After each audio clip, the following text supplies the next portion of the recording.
Whole sports all plays. Yeah. Whole sports all plays. Whole sports all plays. 365, we making a plays. You talking the game, get you to the days. We're high in the court, the dime in the lane. Variety topics, living the same. All presentation, sports information. Hitting the airways, taking the nation. Sport all plays, like working your faces. Grace at the field, so tie the laces. Whole sports all plays.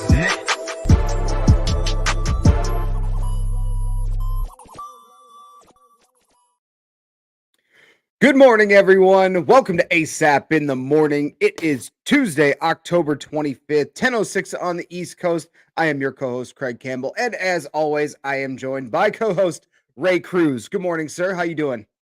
I'm good. I'm AKA Dre Montez. You know, I got to do this for my boy Dre. You know, if you want to buy one, I'll send you. If you text me on my Facebook Messenger, I'll send you Dre's information, and you can buy one off of him. I'm his model, so I got to do it today. You know, so plus I can't have you outdo me in the hat wise. So you know. Yeah, I do have different hats. I have quite a vast rotation of hats in my closet that I've been given a hard time about. My wife gives me a hard time about it. So I have to make sure I can show it off in some capacity. So yeah, today we're rocking with Michigan today. Well, good morning, everyone. Hopefully everyone's doing well. We're live this morning on Facebook, YouTube, Twitch, Twitter, and of course on Fox D Network, Roku, Tiki Live, and on LinkedIn. So wherever you're watching from, hit that like, hit that subscribe, that share button. Helps us out not only on ASAP in the morning, but for the rest of the network of All Sports, All Plays. We're all over the place on social media. We're on Facebook, YouTube, Twitch, Twitter, all over the place. So you can find all the great content that we have here on the All Sports, All Plays network. Mike on the Mic, Jags Nation, College Football Breakdown, Horseshoe Talk, Red Kingdom, Easy Money, Afternoon Blitz. There's a whole plethora of shows. So depending on what you are into, All Sports, All Plays has you covered. On YouTube, you can find us at ASAP Sports Network, on Facebook at All Sports, All Plays, on Twitter at ASAP Network 1, and on Twitch at ASAP Network. Wherever you're watching from this morning, hit that like, hit the share, and comment, of course, as well. We like to interact with everyone throughout the show, answer any questions that you have. And hey, we'll put your comments up on the stream. Of course, we will vet them first, but we'll put your comments up on the screen. And we like to interact. We like to hear your takes from this morning about the biggest news in sports. Speaking of the biggest news in sports, last night, Monday Night Football. First thing to jump off the show. I don't know who the Chicago Bears team is, but someone better tell that to the rest of the NFL, because they walked into Foxborough and they dominated 33-14. The Bears dominated the Patriots on Monday Night Football. And this game, the name of the game is the run. The Bears looked very dominant on the ground. Justin Fields had a phenomenal game at the quarterback position. And then the Patriots, they couldn't really figure out who their starting quarterback is. They rolled out with Mac Jones. He played, I think, 3 series, and then they benched him for Bailey Zappi. There's a lot of question marks coming out of this game, and I think it raised more questions than it answered coming out of Monday Night Football. So, Ray, I got to toss it out to you here. What happened in this game? I guess why did the Bears look so good? You know, the NFL is not for long. It stands for not for long. So I mean, one you have an NFL team who can play pretty good with the running. They got the running attack. I mean, they ran for 243 yards. Justin Fields had 14 carries for 82 yards. Montgomery had 15 carries for 62 yards. And then they had Herbert, who added in another 12 carries for 62 yards. And then they put Pettit, who had 1 carry for 29 yards. And they had Eburn, who had 3 carries for 8 yards. So they did it in number of different taps. But Justin Fields did tap in with 179 yards passing out of 13 completions out of 21, but he was sacked 4 times for 32, but his QBR rating was 57.4. But he had a touchdown. He had a touchdown in the air. He had a touchdown on the ground. So he had 2 total touchdowns, but he had 1 turnover. He had an interception and 2. But I don't know. I can't make out what this Chicago Bears team is. I know they're a running team. No doubt. They're not a passing team.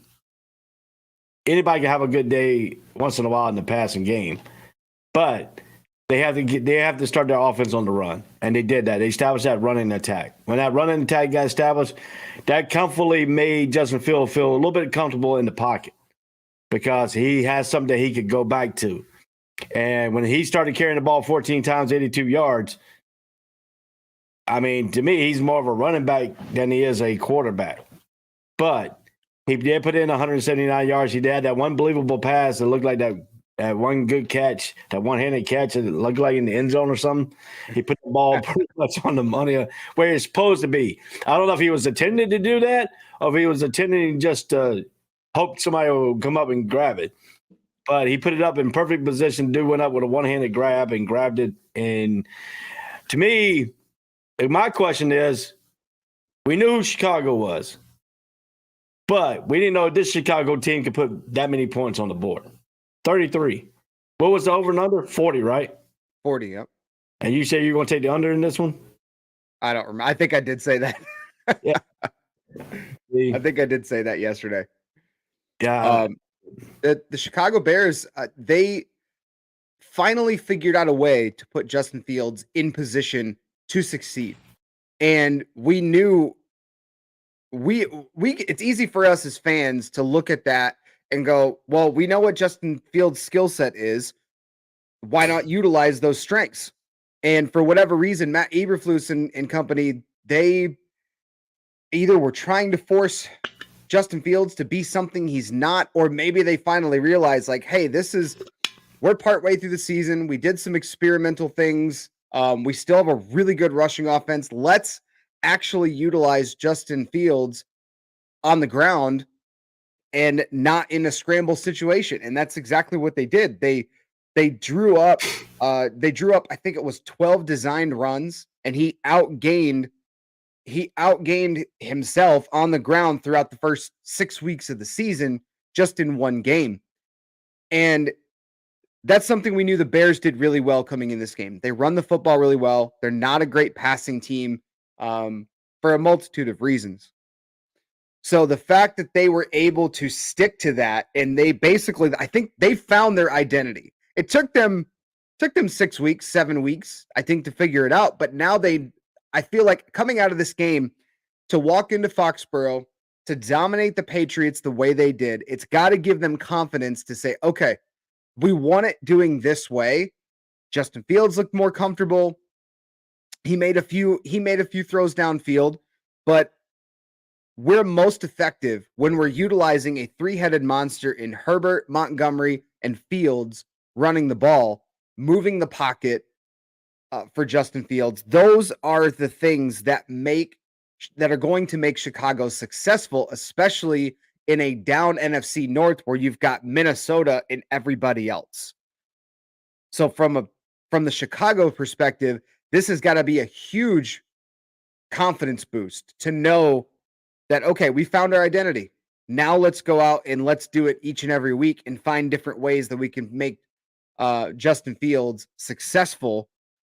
And from the Patriots standpoint, you asked the great question, like this raises now more questions in New England than it answered, because we figured New England, the way they've played against some of their competition over the last 6 weeks, we figured the Bears offense, if they could stop the run, then they could have a legitimate chance. And with Mac Jones coming back, you figure this is going to be a tune-up game for him going into a divisional matchup against the Jets next week. But Mac Jones did not look good in 3 series. They brought in Bailey Zappi, and he didn't look good either. He did okay, but I mean, you bring him in, that early in the game, you make a quarterback switch that early, that doesn't give your team a lot of confidence.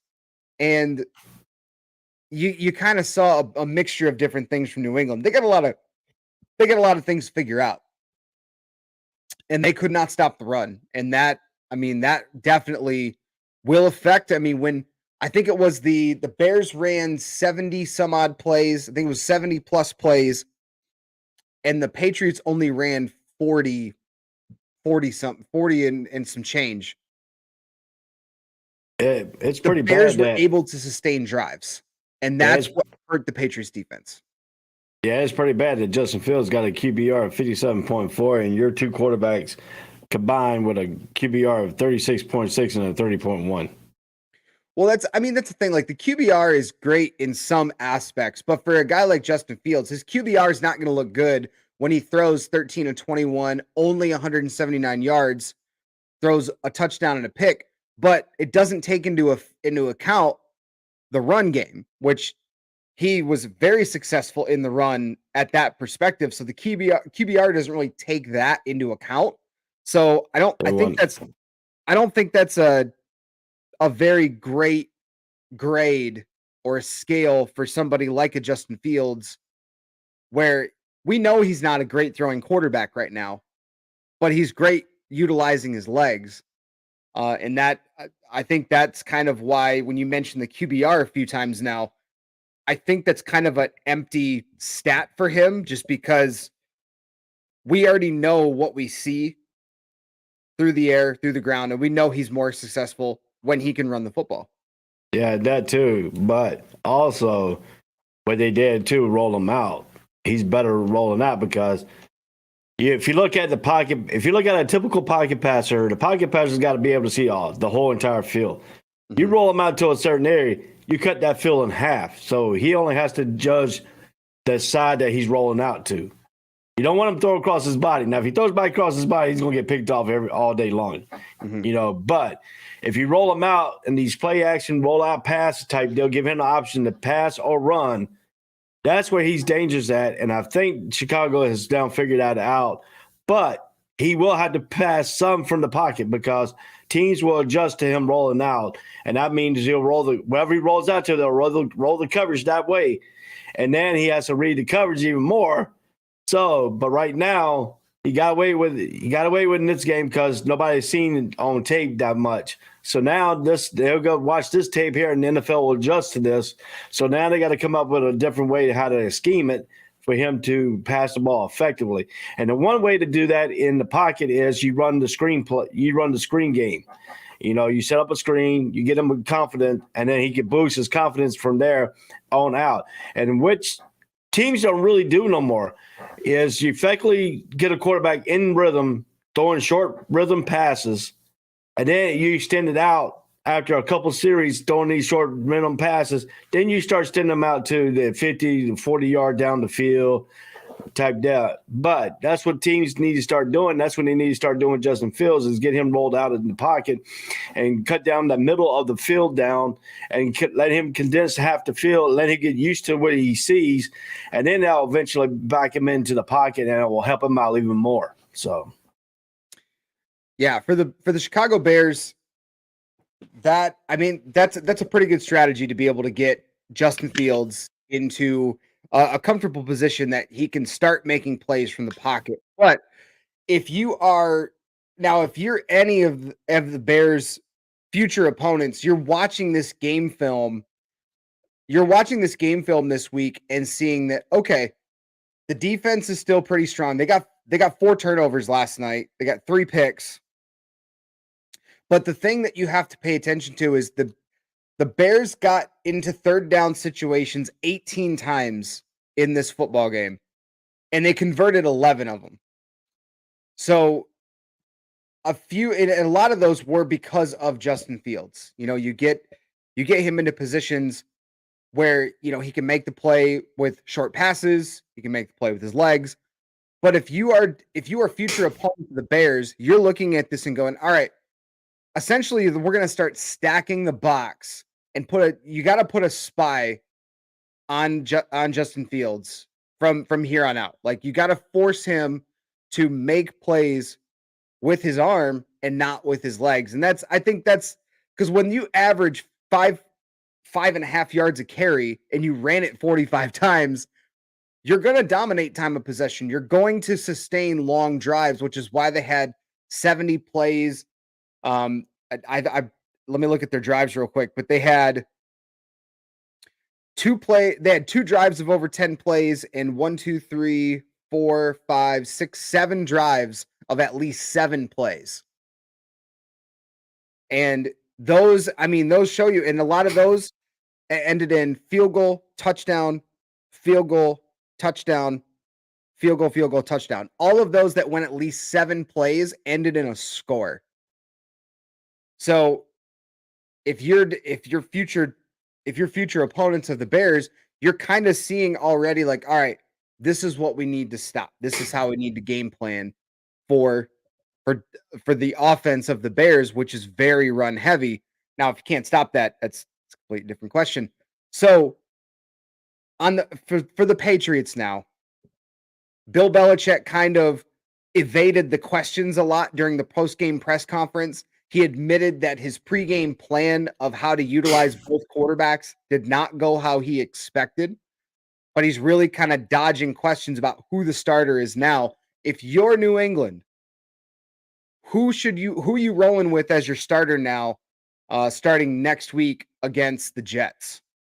Well, I want to find out what was going on with Matt Jones because he came in looking shaky. I wonder if it's caused the injury that he's, trying to hesitant to play because of the injuries and stuff like that. Because when people come back from the injuries, they usually are gun shy until they get that first initial hit and stuff like that. So I wouldn't read too much into it because he's just coming back off of injury itself. So if I was Bill Belichick, I would see how practice goes. I'll see how he feels, and then come out and test him at game time, to find out if he's going to be really effective. If not, then you put him at the second quarterback position. You start Zappy and you roll with him until God knows who win. But because right now they're in a turmoil of quarterback. If you got a quarterback that ain't playing very well, your team ain't gonna play very well. And New England can't run the ball as effective as like Chicago, the running team. So they gotta have the passing game, and they gotta have Matt Jones in there because Matt Jones was brilliant last year, but now he come into this year. Injuries disrailed his game plan. Coming in because he wasn't expected to be injured. So he has to get that in his mindset, and he's got to overcome what he needs to do. But then again, he seen what he could do on the field at the time, so that gives him a little bit of life, but not much against the Jets. So I mean, he got the Jets next week. So yep, Jets next week. If you feel like Mac Jones is not completely healthy, you don't roll with him. And we mentioned this yesterday morning on the show. If Mac Jones was slated to be the starter, should you roll with him? Should you roll with Bailey Zappi? Bailey Zappi's been successful. He's shown that he can run this offense. And if for Mac Jones, we don't know the extent of his injury. They said he was back, and then he came back, and maybe he probably had limited practice. And you roll him out in a game that you think you can roll easily, and clearly that wasn't the case. So moving forward, I would tell Mac Jones, sit him down and say, hey, man, look, we're going to keep you as our number 2 for now, and it's not anything. The job is yours when you're back and you're healthy. The job is yours. You spend a first-round pick on a guy, he's still in his rookie contract. You got to make sure that he's the guy that you want to move forward with your franchise. So you tell him, give him the confidence, say, hey, when you're back and you're healthy, this job is yours. But until then, make sure you're 100% back. We're 3-4 on the year. We're way behind in the division race right now, behind the Jets of all teams and the Bills and the Dolphins now with Tua back. The Dolphins with Tua back now look a lot better again. So at this point, it's possible, not saying it'll happen, but it's possible that the Patriots could be last in the AFC East this year. That's how rough it looks in New England right now. But so if I sit down with Mac Jones, say, hey, get healthy, let's get through some weeks of practice. We'll give you some reps with the first team. And once you start feeling healthy again, we'll roll you back out. But until then, Bailey's going to be the guy. And we got to have that confidence that he's going to be able to run. He's going to run the offense to Bill Belichick's liking. And Damian this morning, tuning in on YouTube, said Dak and Tua came back and did look a little bit rusty, to be fair, with Mac Jones. Yeah, Dak looked like complete doo-doo, as Pride likes to say on this show, to keep it PG. Dak did not look good against the Lions, and even though they did win, he looked horrible. He had a couple of should-be pick sixes, but because the Lions are rolling out high school players on defense, they weren't able to convert on those turnovers. Tua looked decent, but the team looks a lot better with him in the lineup, clearly, than with him out of the lineup. So that's how I'd roll with it. Let Bailey Zappi take his lumps. Tell Mac Jones, get healthy. Let's get you back integrated in the offense through practice. And then, so you got roll out maybe one more week of Bailey Zappi. Hopefully Mac Jones is healthy, back ready to go. And then roll with Mac Jones the rest of the year. But I don't think the Patriots are in a position right now that they need to rush him back, need to force him back, because while it's still early in the year, this season could easily go off the rails for New England. And if it does, you might as well just ship it, try to get a high draft pick and kind of regroup at the end of the year. True.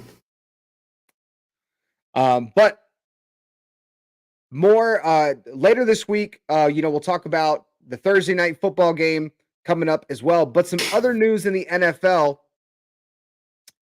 The Indianapolis Colts made the announcement yesterday that while Matt Ryan has a shoulder sprain and he's going to be out as quarterback, Sam Ehlinger is going to start for the Colts for the foreseeable future. The comment was also made by Frank Reich that it didn't matter what the injury was, that they were going to roll with Sam Ehlinger anyway. So Matt Ryan gets benched in Indianapolis. Sam Ehlinger, who is a highly touted high school prospect, went to Texas, did not perform the way that a lot of people and scouts around the country thought he would perform, drafted very, very late, and fighting to make NFL rosters, now is a starter for this Colts team that had high expectations moving into this season and have really stumbled out of the gate, especially offensively. So, Ray, do you think moving to Sam Ehlinger is going to turn the season around for the Indianapolis Colts? No. I'm a big component for this. I'm glad they did that, because now they're going to be hopefully the Jaguars start winning next week. This weekend, they're playing in London against the Denver Broncos, so hopefully we'll get a win that way. So get back on the winning track. So this could help the Jaguars not being finished in last place in that AFC South. So I applaud Frank Wright. This could get him fired at the end of the season, But Sam Ehlinger, we don't know how good he's going to really be. We don't know if Jonathan Taylor will help him out tremendously because he's a good running back. But it's going to put a lot of emphasis on stopping the run and making him beat you as a quarterback. That's what the team's going to now play, and you're playing right into Tennessee Titans' hands right now, because Matt Ryan's the only faith that you got him to keep pace with the Titans right now. I mean, the Titans right now are going to be the head front runner of the AFC South, which they were at the beginning of the season. Now they're going to be who's going to contest with them. Jacksonville right now is in a funk. Yes, I said it. They're in a funk right now. They lost four straight games, but they got a team that they could possibly beat over in London in the Denver Broncos. I know Nate don't want to hear that, but still, I'm gonna say it this way out too. I say if the Jaguars need a victory, it's gonna come against the Denver Broncos at expense. So I also applaud Frank Reich and company for making this move, but not for the reason that you say, because I honestly think that this move is going to help change the fortunes of the Indianapolis Colts. Why? You got nothing to lose at this point. You're 3-1. You've seen what Matt Ryan has already done through 7 games, has a league leading 9 interceptions through 7 games. You've lost a ton of games that you're supposed to win. Matt Ryan's been taking too many sacks, tied most in the NFL with 24. And now, yes, the pressure is going to be on Sam Ehlinger, but Sam Ehlinger has shown in the preseason, he went 24-29, 289 yards, no turnovers, 4 touchdowns. I know it's not against starters. I understand. I know you're shaking your head. But what I'm saying is you have nothing to lose if you're the Colts. You're in a weak division. You got the Texans, who surprisingly you allowed Taiyu. You got the Jaguars, who now you're already done playing them, so you don't have to worry about playing them anymore. But they're near the bottom of the division. And the only team that you're playing against right now is Tennessee. And Tennessee's already beaten you. So you're not fighting for the division at this point, but you're trying to show like this is Sam Ehlinger's opportunity to show that he can be the starter for this team, because they've had a revolving door at quarterback. They're trying to go and find these veteran patch jobs. Carson Wentz, Matt Ryan. None of it's working in the eyes of the front office. Now, I would argue they should have kept Carson Wentz, but that's a completely different argument. That's not this topic right now. Right now, they went with Matt Ryan. He's beyond his prime. He's done. It's game over. They should move on. So now you should move to the future and look to see what do you have on your roster. You got nothing to lose by moving Sam Ehlinger. If he comes out and plays poorly, he's a 6th-round draft pick who only did well in the preseason, and your season's over. Try to regroup, draft a quarterback, make a trade for a quarterback, whatever you got to do to get yourself, because your window's right now. You had a strong defense. You got some pieces on both sides of the ball. Frank Reich is still a good coach. So you still got a bunch of pieces together. But at the worst case scenario, it's Sam Ehlinger, 6th-round quarterback. Best case scenario, he comes out and plays statistically the way he did in the preseason, and the Colts start winning football games. And then the Colts, next thing you know, they're in the division conversation, or they're in the conversation for the playoffs. So I think it's a win-win situation here if you're the Indianapolis Colts, and I applaud them for making this change because Matt Ryan has been complete garbage. So Damien's comment, what y'all does it matter who is the QB though? I mean, the Colts don't have an O-line to protect the QB, so it doesn't matter really because QB is still going to get slaughtered. I would kind of agree. However, when you have a guy in Sam Ehlinger who has shown to be able to escape pressure in college, in the preseason level, he has shown that he doesn't stand in the pocket the way Matt Ryan does. Matt Ryan, as you astutely like to put it, Ray, he's a statue. He is a statue back there. He does not move. He needs a perfect pocket. He needs to have a great offensive line to be successful. And the Colts don't have a great offensive line, but it's not terrible either. It's not the worst offensive line in the NFL. So I feel like if you have a quarterback that can make some plays with his feet to at least extend plays, move the pocket, I would love to see what the play calling looks like now with Sam Ehlinger, a much younger, much more mobile quarterback.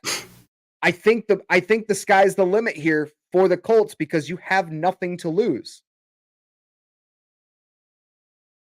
I look at it this way.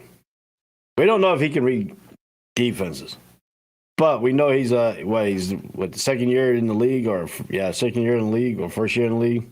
He was drafted in 2021 out of Texas. So yeah, it's his second year. Last year he played 3 games, didn't throw a pass. Right. So we don't know how good he is at reading the defense. So the defensive coordinator is going to have fun with him because they're going to disguise their defense. They're going to probably put 2 safeties high one game, and then you think he's 2 safety highs, and next thing you know, they're in a freaking man-to-man coverage, So NFL defensive coordinators ain't dumb because they know who he got back there, so they're going to disguise their defense. So he's got to learn how to read the defense, and he's got to do it on the fly. He doesn't have a number one wide receiver. Pittman is not a number one wide receiver for Indianapolis. He's just put there because they got rid. T.Y. Hilton is gone. They got rid of him. That was their number one wide receiver. He hasn't been a number one for years. Yeah, but then they think Pittman was going to turn out to be their number one. He gets the primary catches, but he's not a number one wide receiver. That's going to be a downfall. But the only good thing he has, if Jonathan Taylor comes back and he's more effective with the running game, then you can throw a lot of play action passes because basically you need the linebackers to jump up on and get Taylor, and you just throw a ball right behind the linebackers in front of the two high safeties. I mean, that's the one way you could do it. That's one way you skin the cat. You throw a lot of screen games at them, which Indianapolis does have a ton of. They could do, but the offensive line is in flumbles because their offensive line guys are injured at certain points. Kelly was injured. They brought him back against the Jaguars. Did pretty good on the left tackle spot. Kept Matt Ryan up at bay. But you're losing a veteran in Matt Ryan, even though he is a statue, because some games you might get that game like he gets the Jaguars through 57 passes, completed 41 of them, and beat them, So, but I mean, it took a lot of effort to keep him upright. Now you get a mobile quarterback because he is a mobile quarterback. He can move the pocket around and you get him down. But now the question is, how healthy is Jonathan Taylor going to be? Because that's only your hope right there in the running game. I think that's a good question to ask. Is where's Jonathan Taylor at? He's not on the injured list, if I'm not mistaken. He's not officially on the injured list. Shaq Leonard is on the injured list. He's questionable for next week against Washington. So is Kwity Paye, defensive end, with the ankle injury, and then Jojo Doman and Kiki Kuti are also all out right now. There's a handful of others too, but we're not going to dive into all that.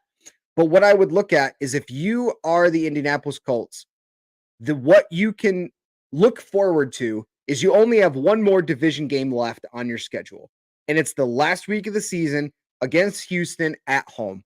You've already played the Jags twice. You split. You played Tennessee twice. You lost both, but you kept it close for both games. In games you probably had no business in. So if you are looking ahead, I'm assuming with Sam Ehlinger, they're not going to ask him to go out and throw 40, 45 times a game. That's not going to happen. So Frank Reich's going to have to change the scheme, the offensive scheme, to rely a little bit more on the run. Then the run is almost dead last in the league right now. But on the defensive side of the ball, you still have a semi-strong defense that can help out a young quarterback. This team is top 5 in passing defense. They're top 10 in overall defense. The rush defense is a lot to be desired, but you're playing against Washington this week with Taylor Heineke, and they had a struggle of a game against the Green Bay Packers. Yes, it was an upset, but it was an ugly game.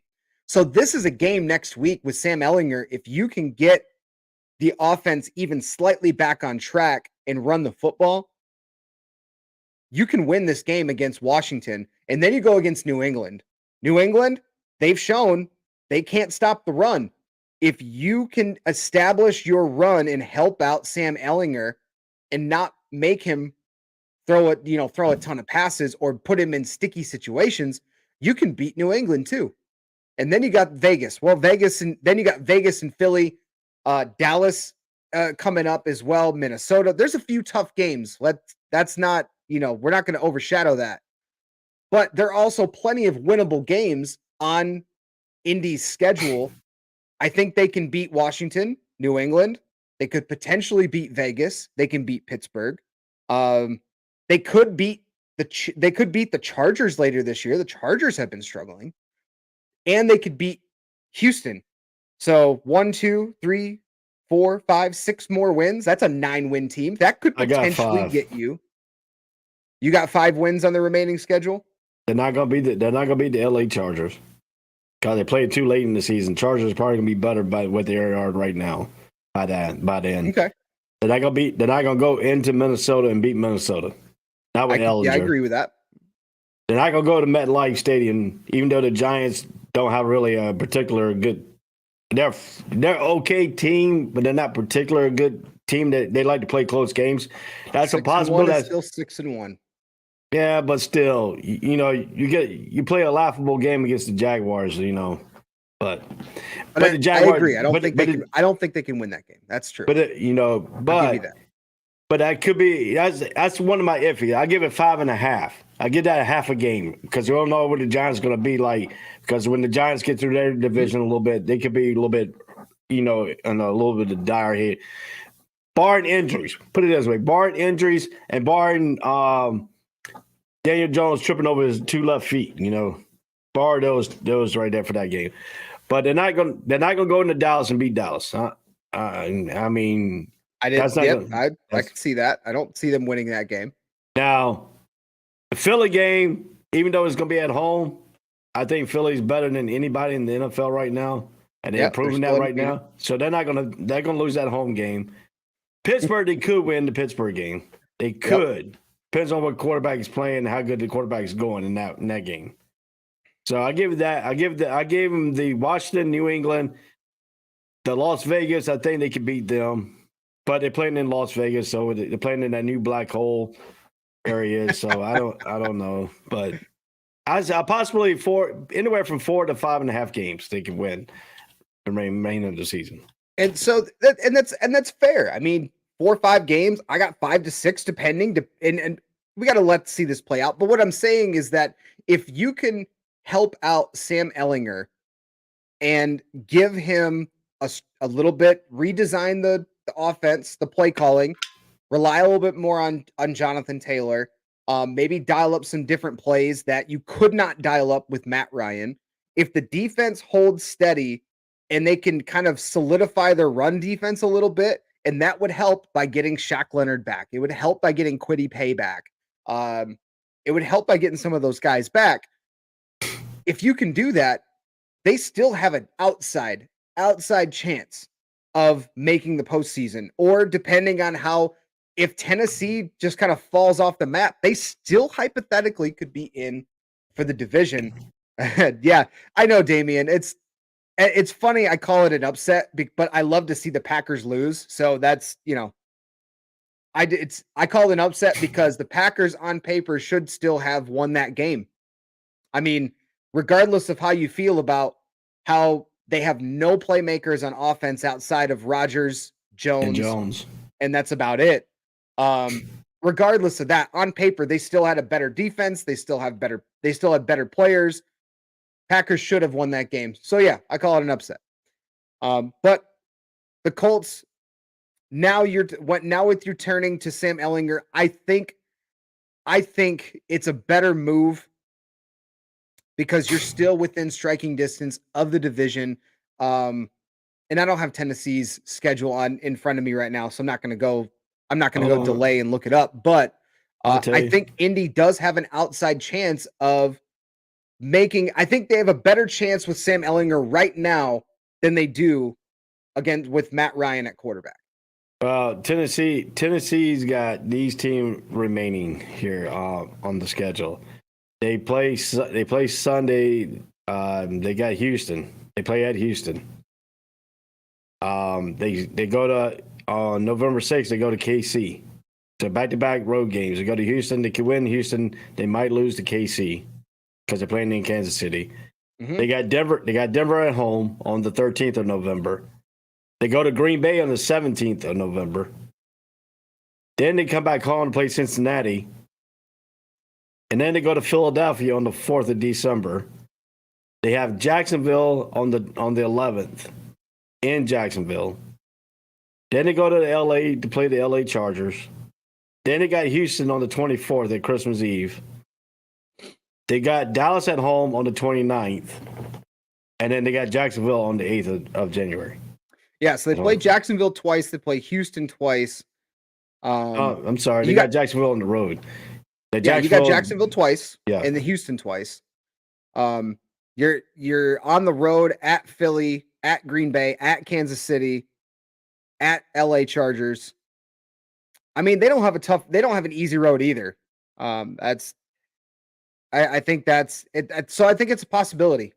I think it's a possibility if they can, they have to change up their game plan. That's for certain, because you can't call the same plays with Sam Ehlinger at quarterback or open the playbook as much in the first week with Ehlinger that you could potentially have done with Matt Ryan. Not to say that he knows the whole playbook, but you get my drift. So I think it's possible that the Colts can turn the season around with Sam Ehlinger at quarterback. But we'll definitely see, because they got a game this weekend against the Washington Commanders. That one's coming up on Sunday at 4:25. That's going to be at home in Indianapolis. One other bit of news from the NFL that happened last night. Running back James Robinson, undrafted running back James Robinson, was traded from the Jacksonville Jaguars to the New York Jets for a conditional 6th-round pick. Could be moved up to a 5th-round pick, depending on statistical benchmarks. But this happened on the heels of Breece Hall injured and tore his ACL, out for the season. So now, I know from a Jaguars perspective, Ray, I want to hear, what did you think about trading away James Robinson, and kind of, what does this look like from the Jacksonville perspective? Well, we talked backstage. My feeling is I like Robinson, but after talking with you a little bit and coming with my thoughts here for this trade, I think it's a surprise because his rookie deal is his final year. He'll be a restricted free agent after the season, meaning the Jets will have the opportunity to retain his rights for 2023. But it gave Jacksonville a chance to get a 6th-round pick for him. But it could possibly go to a 5th round if Robinson gets over 600 yards rushing. He only needs 240 more yards to get that. So that could be turned around and eventually be a 5th-round pick. But that also gives Jaguars an opportunity, if they want to move up too, they got extra picks that they can move up with and get move up in the draft a little bit to get another type player. But, to me, I wish they could have got a 5th-round pick and one player, at least a cornerback for him, because, hell, we need some cornerback. I mean, our quarterbacks are not freaking good. They're giving up way too much passing yards.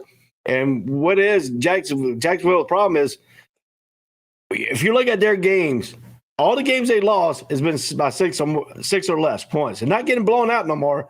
So everybody's going to come down to Jacksonville and think they're going to have an easy win against Jacksonville. It's not going to be easy. They're going to play hard. But when it comes to the 4th quarter, for some reason they self-destruct. They hit the self-destruct button on the sideline, and everybody goes and forgets how to play what they did the first 3 quarters. I don't get it. I don't get it. You come back after halftime, you play good at, the 3rd quarter. When it gets to 4th quarter, I guess they go over there, hit the red button, and hit the self-destruct button, and then they finally self-destruct. I don't know what's going on with that, but they got to learn how to win close games. So, from the Jets' perspective, making this trade, this is a phenomenal upside trade for the Jets, because not only, you mentioned, Robinson's the last year of his rookie deal. They could extend him on a restricted free agent tender through 23, as you mentioned. But not only are you getting James Robinson, who was 2 years removed from a 1,000-yard rookie campaign, that he had suffered that Achilles injury late last year, which definitely hindered where he was at in his trajectory. They drafted ETN. It's kind of like the Gardner Minshew situation, where you had a guy came in, played pretty well, but then they drafted a guy that is going to be the future. So James Robinson days were numbered in Jacksonville, in my opinion, anyway. But if you're New York, you're getting a guy who's a former 1,000-yard rusher, and the fact that if he's any bit as good as Breece Hall is in this running scheme, Breece Hall had 463 yards in 7 games before he went down with injury. The possibility that Robinson could fill in that role and be the productive number 1 back for them, that makes it all the more worthwhile. And Damian, you mentioned the Jags got away with the trade that they could have gotten a 3rd rounder. We got to pump the brakes on this, because we had this conversation about Christian McCaffrey a while back, that he should have been a Russell Wilson type trade. That's not how this works. Okay. The Broncos were the ones that gave up all that stuff for Russell Wilson. Okay. A guy who's an undrafted free agent who's had a 1,000-yard season. There is no way you could ever convince me that James Robinson is worth a 3rd-round pick or better. That's not how this works. We've seen look at Baker Mayfield, okay? Former number 1 overall pick. He got traded for like a 6th-round pick, 7th-round pick. That's what trades, it's not like the NBA, guys. It's not like the NBA where you can take a guy like this, trade him for a 1st-round pick, and the picks in the NFL don't have as much of the same value as they do in the NBA. Teams in the NBA trade number 1 1st-round draft picks, the future 1st-round picks. They trade them like candy. They trade them like the NFL trades 6th and 5th-round picks. There's a completely different value system there. So to say that they should have gotten a 3rd rounder at least or better is no. I'm sorry, that's a bad take. That's a really bad take. There's no way they were going to get a 3rd-round pick or better, especially when Christian McCaffrey didn't even get a 1st-round pick involved with his trade. A guy who's a generational talent while he is injury prone. Not even 1 1st-round pick was involved in his trade to San Francisco. So to tell me that a guy like James Robinson is worth a 3rd-round pick, come on. I know, Damian, you're better than that, buddy. I know you are. But if you look at it on the bright side, too, for the Jacksonville Jaguars and the Carolina Panthers, they possibility, depends on how good these guys do on the other team, can possibly get one of them compensatory picks in the NFL draft because based on performance-wise. So they possibly could get all the way up to the 4th-round pick with the compensatory pick, compensating the team on losing a high caliber player like that too. So, it's something to watch out for. Absolutely. Well, the Jets do play the New England Patriots this weekend. So James Robinson will likely suit up, likely be the number 1 back for Gang Green. So it'll definitely be interesting to see how that plays out. And don't forget, you're talking about the Jets. James Robinson will get to be able to play the Jacksonville Jaguars this year in MetLife Stadium on a Thursday night game, and that game will be on the 22nd of December. So later this year. Yep.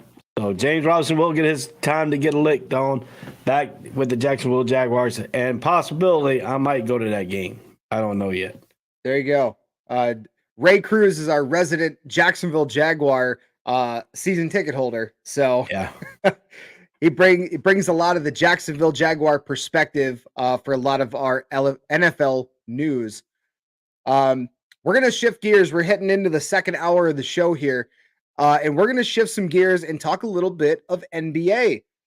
Well, in the last day or so, Adam Silver had an interview with ESPN on NBA Today, and he talked about the league changing its stance on how it looks at tanking over the past few years. I know the Philadelphia 76ers were a team that did that very frequently.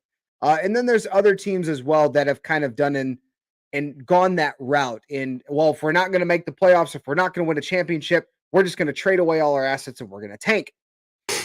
So now, because of Victor Wembanyama and Scoot, I forget the rest of his right, it's blanking.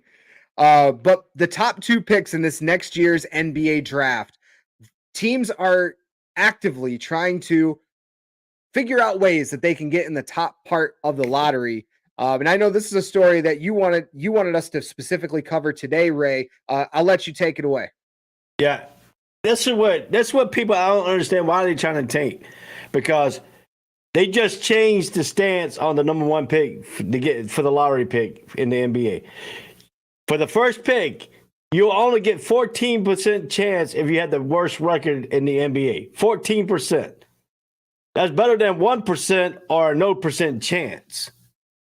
But you still don't get a significant chance of getting the number one pick like you used to. You used to got 25% of it. Mm-hmm. Now they cut it down to 14%. The big story that came out with this tanking stuff was towards the Phoenix Suns at first. But now Adam Silver has now told his staff, yes, he has put his team on notice. We put teams on notice, Silver's told employees. We're going to be paying particular attention to issues this year. It's some things we have to watch for, Silver said. These are a quote from Adam Silver. A draft is, in principle, a good system, but I get it, especially when there is sense that once a generation player is coming along like we had this year. He's very adamant about it. He's now got people watching. And matter of fact, he is now doing a division where he has hired people just to watch every NBA game and then go back and watch the game after the game to see if they can find a thing of them tanking. So if I was the Phoenix Suns, I was any of these teams like the Charlotte Hornets, the Orlando Magic, if you're winning ball games, continue to win ball games. Let it play out at the end. Absolutely. And by the way, Frankie, that's the fourth hat change, but three overall today. So we're keeping track. We're gonna have to do a tally marker. Well, there you go. There's the fifth hat change, fourth hat overall. Thanks, Frankie. Appreciate it. So here's the story. Here's the deal with that is that I know Adam Silver's trying to get rid of tanking as much as possible. And that I completely understand because it dilutes the product. It makes the product more difficult to watch, right? But the problem with that is that the NBA, just like in Major League Baseball, it's not like the NFL where parity is so great. And literally the way they set up their schedule is teams can go from worst to first. Look at the New York Giants. You look at other teams that have gone worst to first, or at least gone from a bad record to a good record in seemingly 1 year.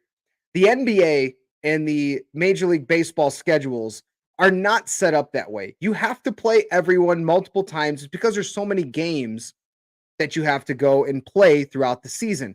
So the problem is you can't get rid of tanking because a 14% chance and you try to even it out over the rest of the lottery, you're just telling other lottery teams, hey, you've got a better chance of getting in the top 3, in the top 10, or in the top 2 to get a generational type player.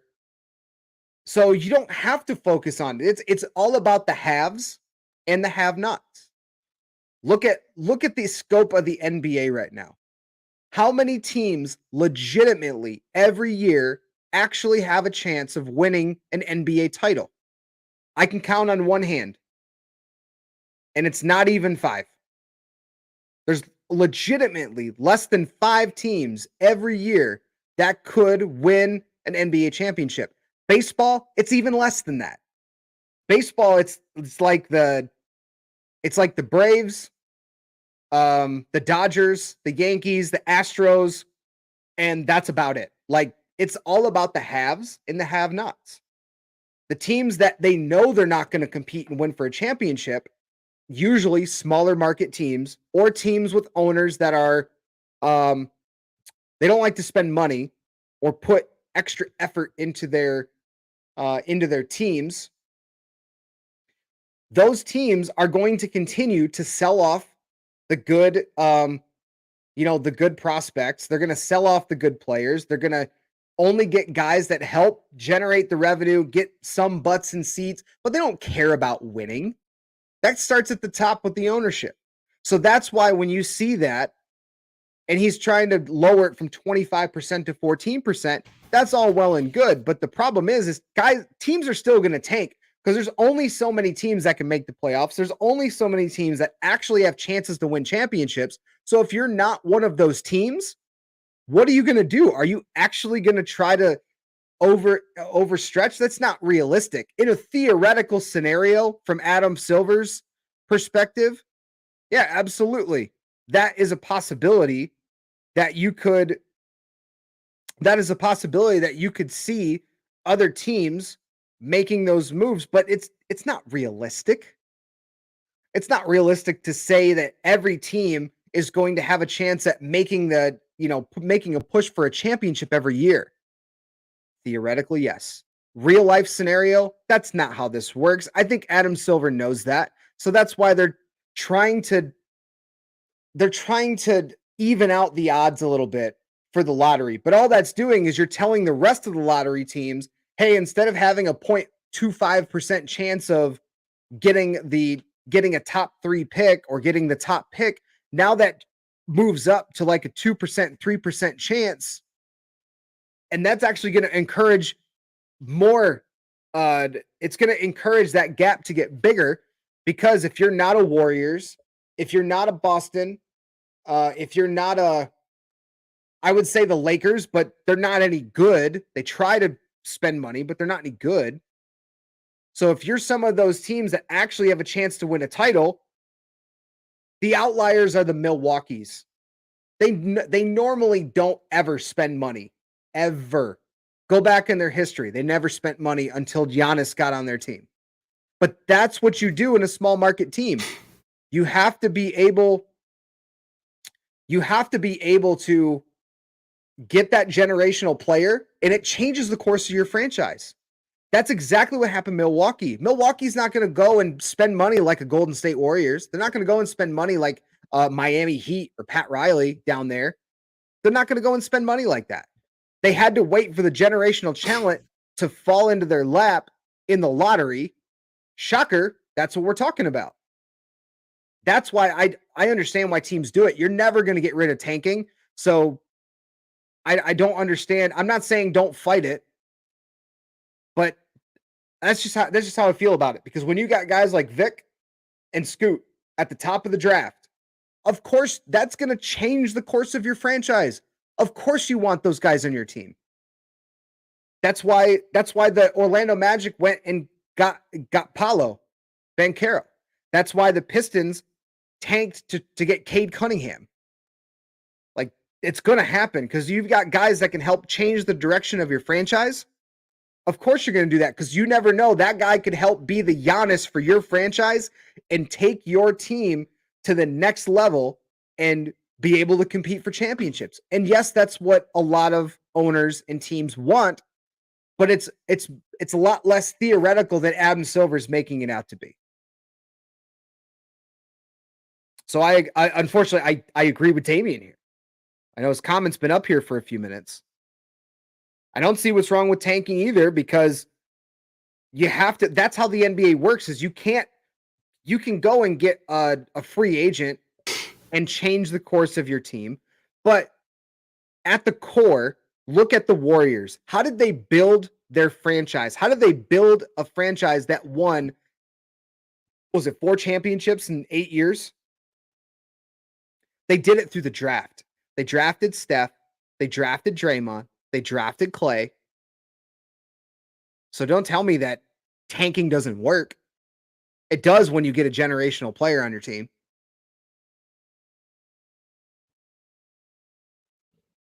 Do y'all hate more cheating or tanking?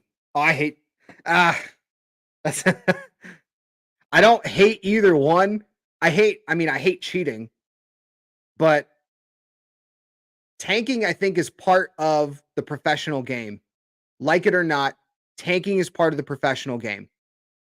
Because, especially in baseball, it's all about, you got to have a good farm system, and then you go out and get the big name free agents that help propel your team forward. The NBA is not necessarily, it's built similarly, but literally one player at the top of a draft can change the course of your franchise. And then you can go get free agents to build around it. But, cheating, cheating is a little different. Or you can go get that one generational player and hope he don't get injured like Zion Williamson is. Well, see, that's a different argument, I think, for at least for me, because I know how talented Zion is, but at the top of that draft, I said it a few years ago at draft night. If I were a franchise and I had a pick between Ja Morant and Zion Williamson, I'm sorry, I'm taking Ja Morant every time. It's a guard-driven league. I'm taking Ja Morant every time. Well, So, I mean, but I understand your point. yeah, but everybody's got that same thing. Look at 1984, where the freaking Portland Trailblazers go, Dry Collection, or Sam Bowie. Well, they got Sam Bowie, Yeah, Sam Bowie. Michael Jordan was still right there. Fell right into Chicago's lap. Because if you go back and listen to what these draft history was in 1984 draft, they stated that Rod Thorne was the GM for Chicago. He was hoping to get Michael Jordan at number 4, but he didn't think he was going to get Michael Jordan at number 4. He had a name written down on the thing because he thought Michael Jordan would go at least first pick or the first, the number 1 pick. But when he fell from that number 1 pick, he had immediately raced the card and put Michael Jordan's name because he knew the second, third pick weren't going to pick a guard. Yeah, and that's teams draft based on what's available and what they need at the time. And I think now you're seeing that trend change because look at some of the other teams that have drafted. You take the NFL for example. Josh Rosen was drafted at quarterback for the Cardinals, and then the very next year they draft Kyler Murray.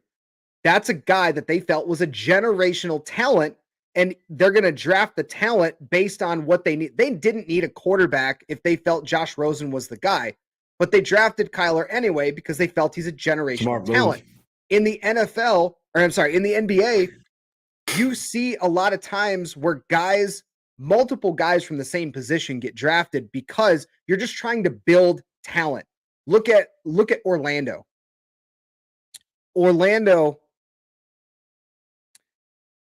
Yeah, Jordan Poole, I think, is a good example of developing a good system. And you go and scout the right guys. Jordan Poole was drafted a little bit later, but as far as like trying to get generational talents, the NBA, that's why you see some guys that like Orlando, they'll build up and they just draft the best player available. Why? You can build up that talent pool, and then you can use that to trade away to get other assets. You can trade those guys away to get, a star player and bring it in to help, again, change the course of the franchise. So you're never going to prevent tanking because when you have guys like Vic and Scoot at the top of the draft, of course teams are going to tank to try to get them. That's why last year, because you had Paulo, Jaden Ivey at the top of the draft. You had a handful of different guys that teams were actively tanking to try to go get, because that's the name of the game in the NBA. You got to build through the draft, and the best way to do that is to either hit on all your picks, or you got to pull a Philadelphia 76ers tank, and then you get a Joel Embiid. You got a Ben Simmons, who you thought at the time was going to be a generational talent. You got all these different talented guys, and now go figure. They're in conversation with guys that they drafted in their tanking era. That's getting them in the playoffs. It's getting them in that, are they a championship team conversation? That's what tanking does in the NBA. And unfortunately, that's a reality that Adam Silver has to deal with, has to live with. And sure, you can curb it, but you're never going to get rid of it. But you can make it where it's legit at least. But on the other hand, too, when you make an NBA, you talk about making an NBA team, making a basketball team, you don't want a team full of superstars. Point blank, you only need but 2 superstars, and you need role players. Role players will help you win championship more than if you go out and get your big 3, big 4, big 5. Like you see what the Lakers are doing. They go out and get these big talent players and stuff like that, but they haven't done anything with them. I mean, Anthony Davis is injured half the time. LeBron's getting older. They don't have no shooters. They all got drivers. Right. They got Westbrook sitting on the bench pouting and crying. Come on now. But I would argue the opposite is that it depends on who those players are. Look at LeBron in Miami. Him, Dwayne Wade, and Chris Bosh. Those three guys, but what they all did together is they understood each other's roles. Bosh turned himself from a 20 and 10 guy to a spot up for like power forward shooter. And it worked. But I understand the point of right now in the Lakers, they just went, well, I want to play with Westbrook. I want to play with Anthony Davis. And they go get them, and they had other role players around. But those guys aren't willing to accept different roles, which is why they're sitting in the position they're in now. But if you look at what the Celtics did, I like what the Celtics did with their big three, with Garnett, Ray Allen, and Pierce. Ray Allen went from going from a superstar player to a role player. He did what he needed to do. He needed to hit threes. That's what he did. Garnett went from a superstar to a complimentary player to Paul Pierce because he knew Paul Pierce was the leader of the Boston Celtics. So he made himself a complimentary. But see, Anthony Davis is not going to turn himself into a complimentary player. I'm sorry. He wants to be the man. He wants to have the ball in his hand. LeBron wants to have the ball in his hand. Westbrook definitely wants to have the ball in his hand. And if he don't have the ball in his hand, he goes over there and pouts and cries. Hasn't done anything to sacrifice his game to help a team do what he needed to do. But look what Chicago did with hit their team. I mean, it had Scottie Pippen. They got Scottie Pippen on the trade. Michael Jordan was there. They had two superstars right there. Then they smit them with role players and Horace Grant and Steve Kerr, John Paxson, Bill Cartwright at center. They didn't have a superstar center. Their center was Bill Cartwright with the little pat in the sky hug and dumb freaking looking jump shots he had above his head. Luke Longley wasn't a superstar player at center, but what they did was they got Dennis Rodman. Dennis Rodman is a superstar rebounder, not a superstar shooter or go-to guy. He liked to play with Karl Malone's ass. That's why Karl Malone didn't do too good against Chicago, because every time if you ask Karl Malone what happened in that Chicago game, he would tell you, Dennis Rodman, when he went to post up Dennis Rodman will play with his butt. He said that. He came out of TV. He said, "What were you and Dennis Rodman doing?" He said, "I'm trying to get him off my butt." He was filling my butt every time I post up. Dennis Rodman put his hand down and trying to squeeze my butt. Yeah, of course, that's what he does. He tries to get under guys' skin, and he did it very, very well. Damien's comment: what Silver should really do is eliminate the lottery pick, because that lottery pick makes no sense, because the worst team doesn't always get the first pick. Sometimes it's the semi-worst team or a playoff team. So, Damien, that's the point that Adam Silver's trying to make, is you want to prevent the flat out tanking. Like, say for instance, in the NFL, you see like the worst team gets the top pick every year. There's no lottery system there.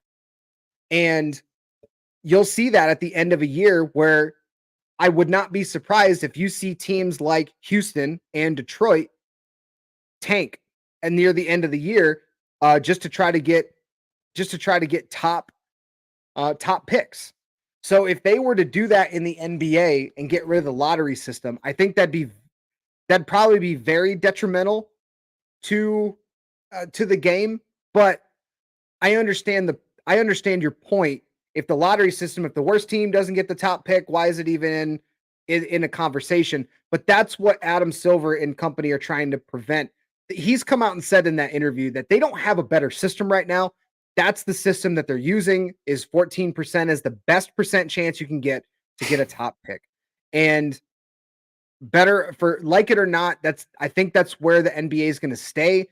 If they go a different route and even further diminish the chances to get a top pick, I think it's actually going to hurt the game more, because you're going to see more teams not make the playoffs on purpose, because that means, oh, well, we have a better chance even as a 11th team in the Eastern Conference get a top pick, instead of trying to push to make a play-in game. Where I like to see it like this: the Detroit Pistons, after they made their finals runs and after they made the Eastern Conference streak was over, they were a team that was in limbo. They went and tried to sign guys, and they would hover around 500, and they would be like 8 seed, 7 seed, maybe barely miss the playoffs.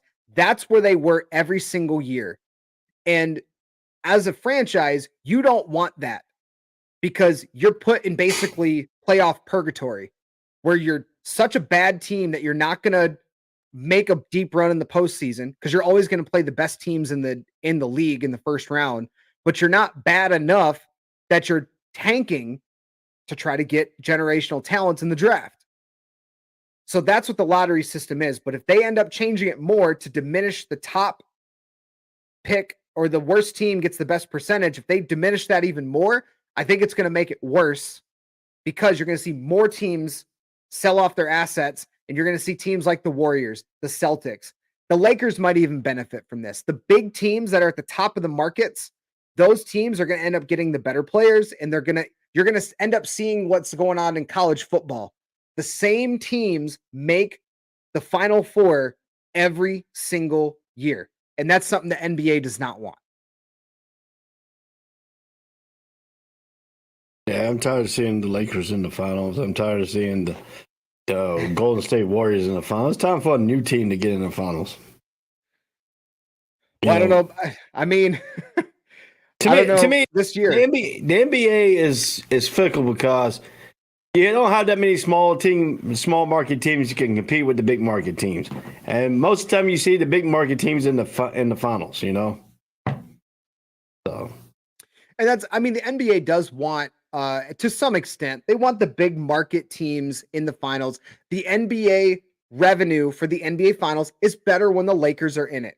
Bigger brand, the big city, all that. It's better. When you have Lakers and Celtics in the finals, you can draw from the history, and that's a good draw for the NBA. But when you see teams that make it year after year after year, that I can understand. Like the Warriors, for example. The Warriors are a team that people used to want to see them make the finals because they were kind of the underdog team. Now they're not.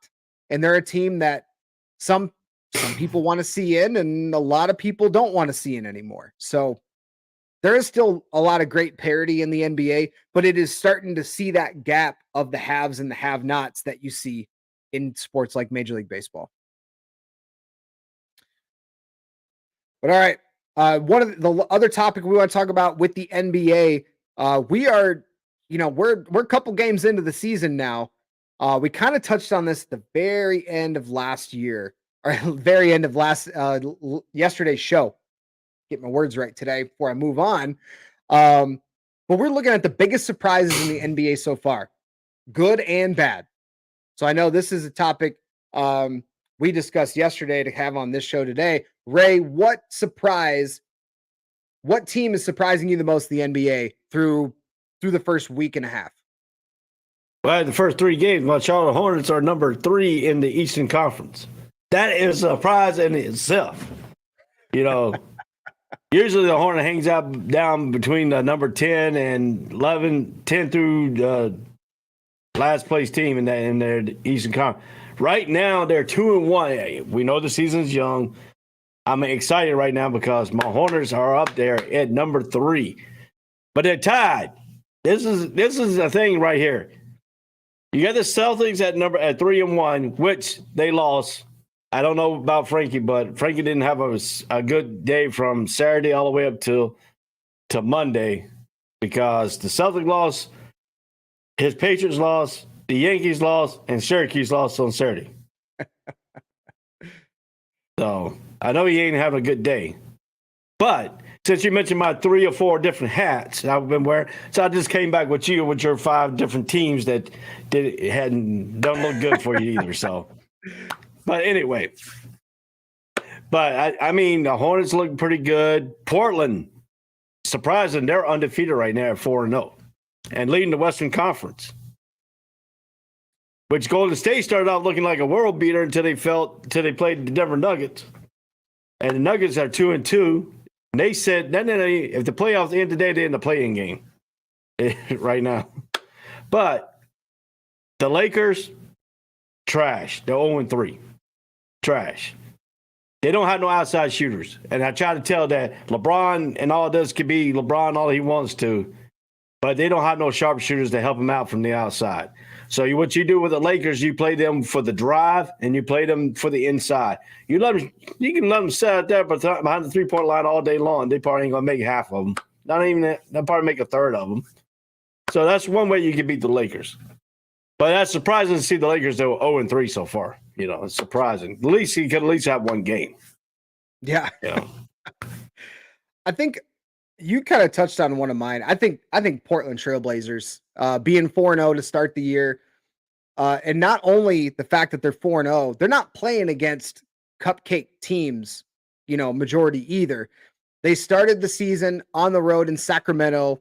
That's a game that you would think, okay, two teams that are kind of in the bottom part of the conference. So they take that game, but then they play Phoenix, LA, the Lakers, and the Denver Nuggets. And you already mentioned Denver took down Golden State, but they beat two teams in Phoenix and Denver that are considered to be playoff teams. And for each of those games, Damian Lillard has had at least 30 points in each of the last 3 games. He had 41 against Phoenix, 41 against the Lakers, and 31 against Denver. And when you look at how they've been able to do it, I'm very impressed at how they've been able to kind of make this team gel. They went and got Jeremy Grant. They had gotten him from Detroit earlier in the year, but this team has very little expectations coming into the year because they got rid of CJ McCollum. They traded him to New Orleans. They're not in full on rebuild mode, but for them to start the year at 4-0 in a division where you've got also Utah at 3-1, who's a big shocker to a lot of people, but you got Minnesota and Denver are the two teams that are expected to make the playoffs here.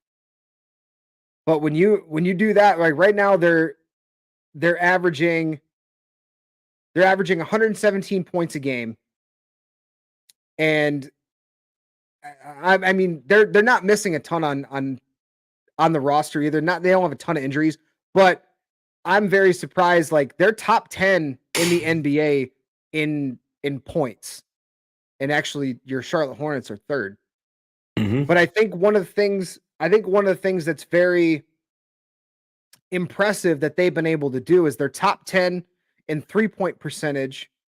They're doing a lot of things really well right now, early in the season, and I'll be very intrigued to see if this is is Damian Lillard, now that it's just him again later in his career. There's been a lot of speculation about what is he going to do? Are they going to trade him? Is he going to go try to go to another team? Is he going to force himself a trade? What's the scenario here?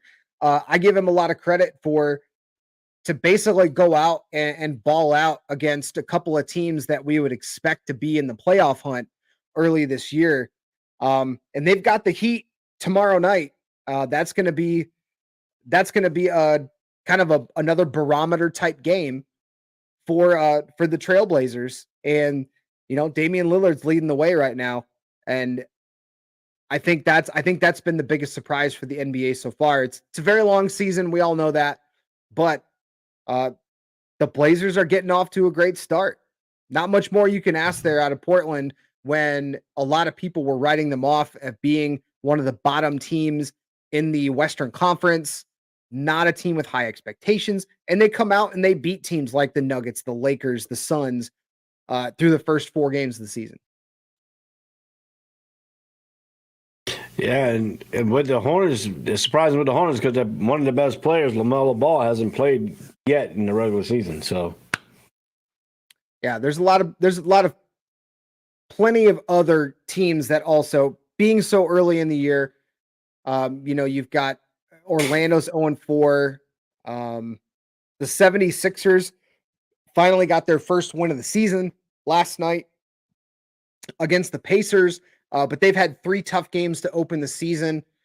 Brooklyn and Memphis. Memphis beat Brooklyn at home last night. I think San Antonio's a surprise. They're 3-1 to start the year. They beat Minnesota on the road. And they lost to the Hornets the first game of the season. That's and then I think that's a big surprise for a few people as well. But yeah, throughout the weeks, we'll have some of our biggest surprises of the previous week in the NBA here on ASAP in the morning on the All Sports All Plays Network. All right. Let's hear from you guys. We got a few people tuning in from YouTube, Facebook, Twitch. Let's hear from you guys. What's a team that you feel has been a big surprise in the NBA so far? Other questions and comments that y'all have from around the world of sports. I guess, Ray, what else this morning in the news world has jumped out to you? Brittany Griner, the WNBA star who went and tried to appeal her 9-year suspension or prison sentence in Russia. But they didn't. They denied it. But they went back and said that her incarceration all the way through her trial, they're going to go it's 1.5 days for the time she was incarcerated until the time she got found guilty. So they're going to go 1.5 days and take it off her sentence. So they could possibility, I think they said it could go down to 7 years, vice 9 years. But to me, I think we got why hasn't our, United States got involved in a little bit of this? I kind of think they should have got a little bit involved there and try to say, hey, look, we know what she did bad, but she also knew that taking drugs, marijuana over there is a very serious offense. So, I mean, you can't keep blaming Russia for it. You can't blame the United States not helping her out, but you got to put the blame on her too, because she knew the rules going over there that if she takes any drugs or anything like that, any contraband, because they tell them straight up front, even though they're going to Russia, even though they're going overseas, when they play these ball games, everything in the United States is not the same thing over in Russia or overseas. I've been overseas, and I'm gonna tell you what, chewing gum. Yes, I'm gonna say it right here. Do y'all know if you go to Singapore, do not take any chewing gum? It's illegal over there. It is illegal in Singapore to chew gum.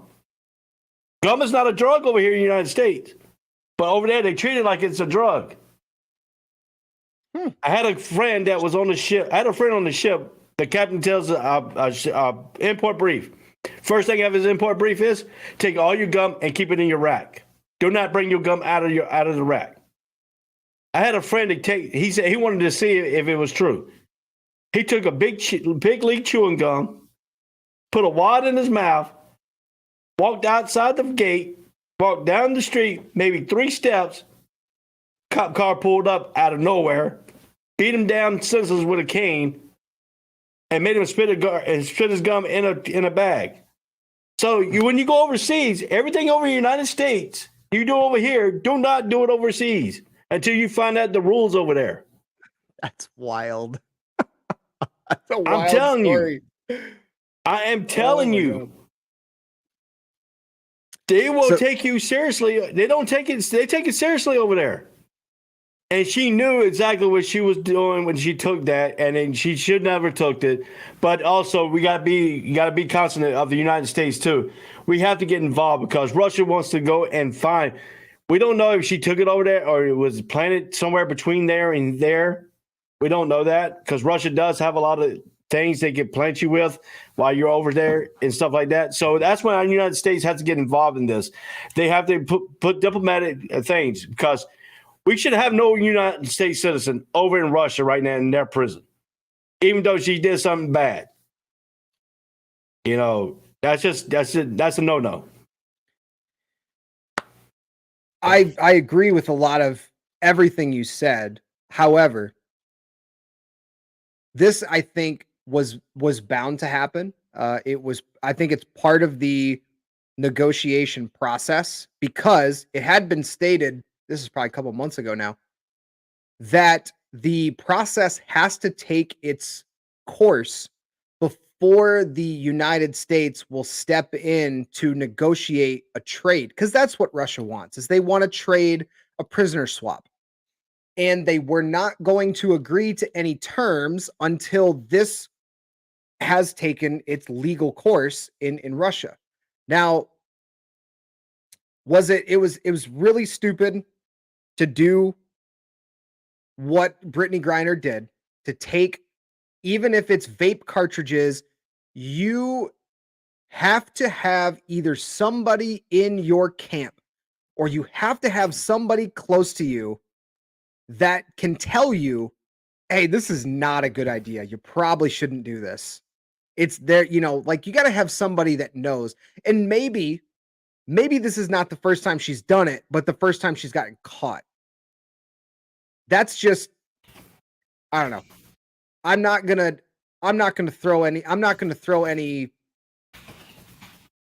judge anybody, throw anyone under the bus. I'm just saying the decision wasn't very smart, knowing that you are a professional athlete and you should have people in your camp that should be able to tell you this is, so somebody failed obviously in this process. But when I had heard that the US was going to step in and potentially do a prisoner swap, you knew that this process had to take its course before those negotiations could actually begin.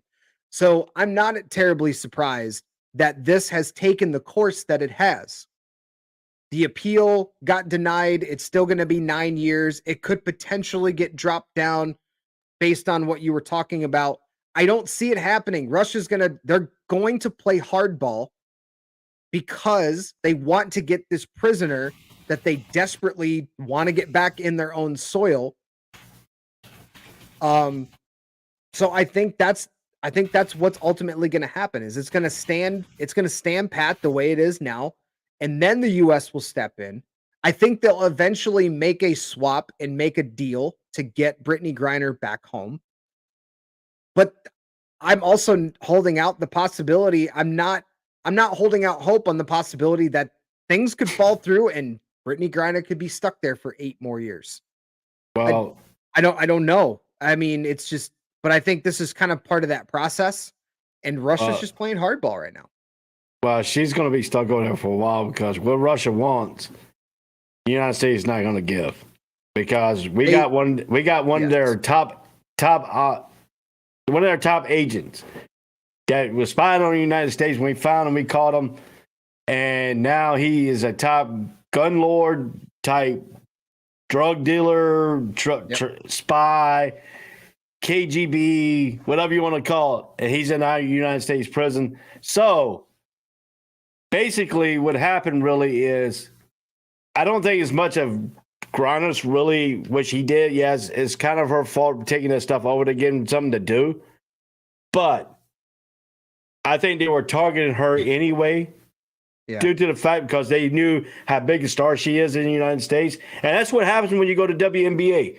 When the WNBA don't play your players type salaries, they have to go overseas and play when it's non-NBA season to do a life with their family. That's one issue right there. So you put Brittany Griner in a thing of going over there because she has to provide for her family. Yep. But she also put herself in a bind when she took the stuff over there with her. But on that too, they could have had to target her from the get-go, so knowing that she's coming over playing for their basketball team. So now they got an opportunity. Hey, if they want this big star back, we can take her and have her for a trade bait by our top agent. And what the United States is, they don't negotiate with terrorists. Point blank. We have zero tolerance for negotiating with terrorists. Zero. So here's what's come out in this ESPN report. Officials said the State Department offered to trade Victor Bout, a convicted arms dealer serving 25-year sentence in the United States. Bout has been in U.S. custody since 2008, but officials have said Russia has not made a serious counteroffer and has requested the return of a man the United States does not have in custody, Vadim Krazikov, who is currently in a German prison on a murder conviction. So essentially what they're doing is I don't think they have any intention of letting Brittany Griner go on a prisoner swap because the US has offered a swap. Russia doesn't want it. They say, well, we want the guy that they've got. Now you're trying to do a three-way trade, and that's not going to happen. So I think they're playing hardball on purpose. I think they know how the American public views professional athletes in the United States. But I think they might have targeted Brittany Griner knowing that they could try to get something from the US, but with the rumor being that they want somebody who the US doesn't even have, what are you going to do for the US at that point when you've got people here in the United States that are basically throwing a ton of heat at the United States government to go get an athlete who made a dumb decision, but then their hands are tied because Russia doesn't even want anyone that we have. They want somebody that Germany has. Like, what is the US government supposed to do here? It's just so with that come out, that was breaking news in the last couple hours. So that's going to be ever developing, of course. As we hear some more information, some more news on it, we will bring that to you here on the All Sports All Plays Network. But yeah, that was a big story that happened breaking this morning. Yeah, I don't know. There's a ton of other stuff that we could go over. Baseball happens later this week. The World Series gets started underway on Friday, I believe, the Phillies and the Houston Astros. But I guess the last topic to round out the show here, we'll talk some NFL power rankings. Oh, I got an interesting thing here. Okay. I just found this on ESPN. An NFL referee went after Mike Evans for his autograph in Carolina. As a picture, as a video, two officials asking for Mike Evans' autograph after the game. That's not uncommon. Yeah, but still, it happens in sports. I mean, these guys, referees, it makes it look fun. I mean, even though the Panthers won, it doesn't look that way. But if you go to another team and you see the referees, signing autographs for these players, I understand they do it all the time. I understand that.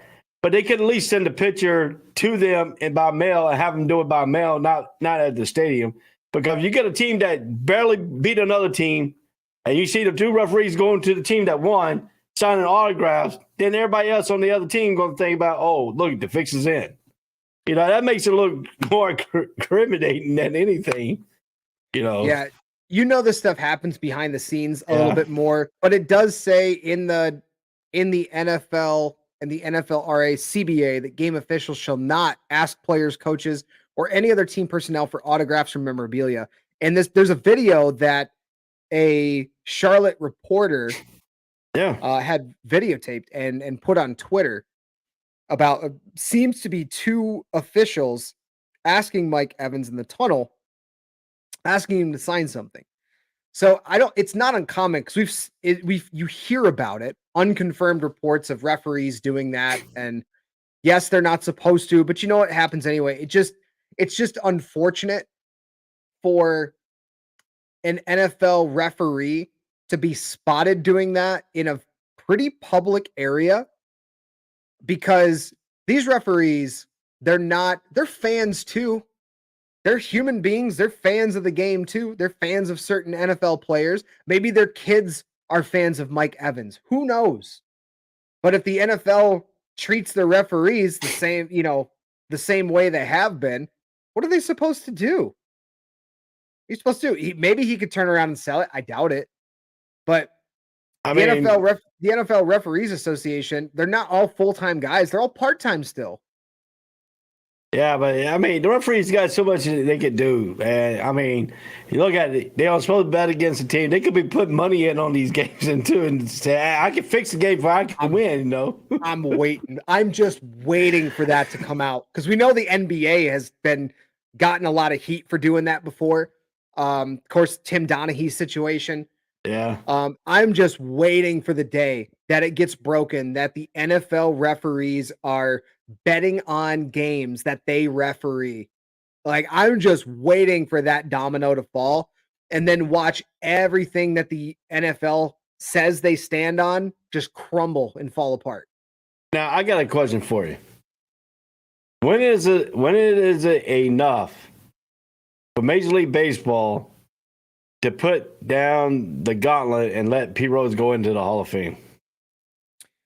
At this point, because I found it very ironic that the ballpark, Great American Ballpark, where the Cincinnati Reds play, they now have a sponsorship deal with, I think it's BetMGM, where you can make bets in games. Right. Or I'm sorry, you can make bets in the stadium. Fans Yeah. can, not players, but fans. Yeah. I find it very ironic that happens because now betting has always been so taboo, and as it should be for players, coaches, referees, owners, even anybody affiliated with the professional franchise should not be allowed to place bets on games. Anybody closely affiliated to the action that happens on the field. Even though the Major League Baseball, even though MLB has made this kind of about face and turned and made betting more, I should say more, it's more open that people can now make bets at ballparks. I still don't think there's a way that Pete Rose gets in. I think it's because of the fact that he might get in posthumously after he passes away, maybe. Just kind of as a big slap in the face to him and his family.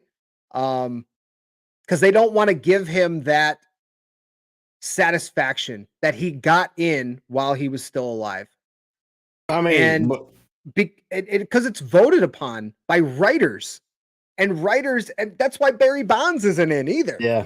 That's why Barry Bonds isn't in, because the writers have gotten all butthurt about things that transpired, and Barry Bonds wasn't a fan favorite in the media anyway. He didn't like the media. The media didn't like him. So they purposely didn't vote for him. Yeah. But I mean, if they start letting these players who are thought of doing PE, enhancing performance and all this stuff, they start getting in. Then Pete Rose didn't do anything wrong. I know he did something wrong by betting, but as betting in the United States is not illegal for other people to bet. You know, it is as a player, coach, right? It is in their CBAs that they cannot do that, and he broke that law. He broke that rule. But it also says in the CBA that they do not take it and performance enhancing drugs either. Right, and the ones that get caught are the ones that get suspended or banned or whatever the case is. You know, but if they start letting them in, then they're gonna have to let Pete Rose in because it's not gonna be fair. Fair has nothing to do with it, unfortunately. I agree with that. But fair is unfortunately nothing to do with it. I mean, technically, he don't have a bus in there, but technically he is in the Hall of Fame with all his stuff, all his memorabilia with his hits and all that stuff. So yeah, he's still in the Hall of Fame, but his bust is not there. Yeah, I think as the writers that vote on the Hall of Fame, as they turn over and change and the old guard goes out, the new guard of people come in. And then I think after Pete Rose maybe passes away, then you might see him get in the Hall of Fame. But until that point, I doubt it. I don't even know how that process works in Major League Baseball after they've already exhausted their, I think it's 10-year window. They have to be voted in as a legend, or they have to be voted in by some other group Right. people. Right. But one thing I like about it is WWE put a slap on the Major League Baseball. They inducted Pete Rose into their Hall of Fame. So Yeah, that's a Vince McMahon special right there. yeah. So all right, last few minutes of the show, we are going to talk about some NFL power rankings for the previous week. CBS puts out weekly power rankings.